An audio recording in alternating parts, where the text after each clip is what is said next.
In a quiet suburban neighborhood, the kind where streetlights blink off by midnight and the only sound is the occasional car passing by, lived the Rivers family. Mark, his wife Emily, and their 10-year-old daughter Sophie. The house was modest, built in the 1990s, with a front porch lit by a single lamp and a door with a peephole and chain. They felt safe. They trusted their home. On this particular night, a Tuesday in late autumn, everything seemed normal. The family had eaten dinner, watched a late-night movie, and by 11:30 p.m. had gone to bed. The porch light was switched off at midnight, and then, at exactly 2 a.m., something happened. Emily was the first to wake. She thought she heard something, a faint tap-tap at the door. Her first thought, the wind. But when she opened one sleepy eye, she realized the clock beside the bed glowed 2:00. Mark was already asleep in the other room. Sophie curled under her blanket, still breathing softly. Emily's heart rose. She listened. Another knock. Knock. Knock. Instinct kicked in. She gently nudged Mark awake. "Did you hear that?" she whispered. Mark rubbed his eyes, climbed out of bed, and crept toward the living room. The floorboards creaked under his weight. He peered through the peephole. Nothing but darkness and the faint outline of the front yard. He flicked on the porch light. The beam cut the darkness. No figure, no silhouette, just the still night. But then the knock again, louder this time. Back in the bedroom, Emily's fear turned into dread. The sound of someone standing outside their door, waiting. Mark returned. "No one there," he said quietly. But someone knocked again. They locked the chain, closed the curtains, turned off the porch light. Mark texted the neighborhood WhatsApp group. "Anyone knocking around at 2 a.m.? No replies yet. At 2:05 a.m., a different sound, the doorbell.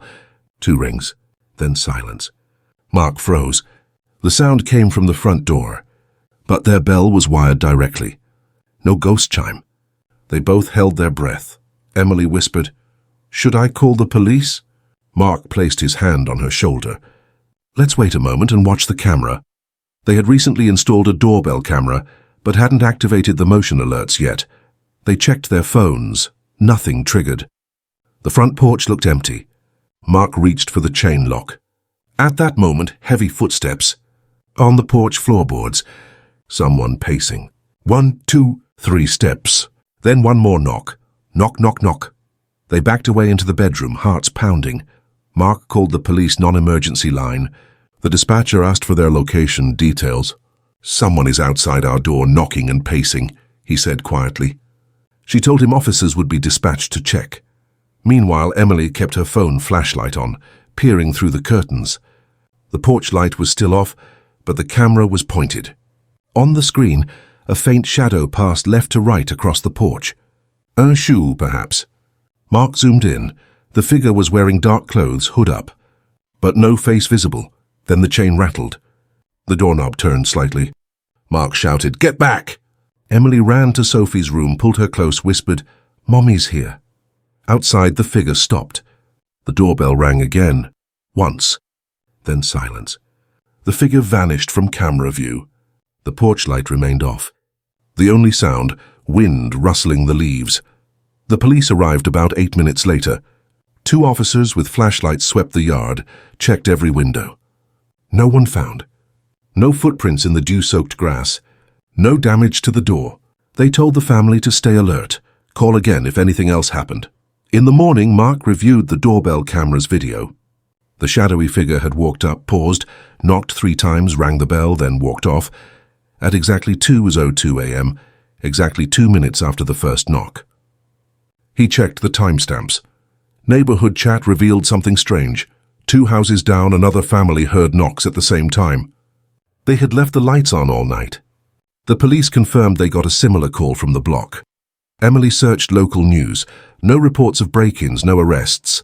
The officers said maybe kids messing around, maybe wrong houses. But Mark couldn't shake the look of that figure on the screen. Hood up, tall, slow steps. That afternoon, the family found a small scrap of paper lying on the driveway. Just one word scrawled in red ink, "Open." They didn't know when it had been placed there, because it was dark when the figure had been there. They locked it in a plastic bag as evidence. That night they installed window sensors, extra lights, kept the porch light always on. Sophie slept in Mark and Emily's room. The knocks didn't return, for a while. 2 nights later, Wednesday, 2 a.m. again. The clock blinked too calm. Mark sat in the living room with a mug of coffee, eyes heavy.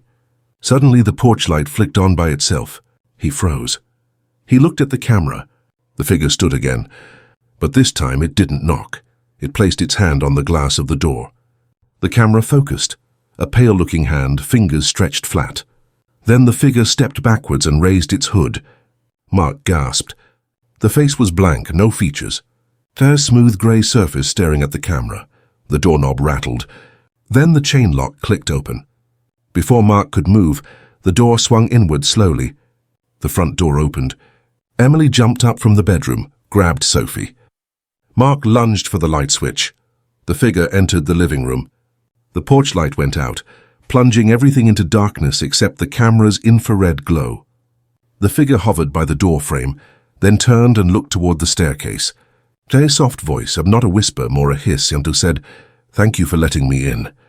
Mark called out, "Who are you? What do you want?"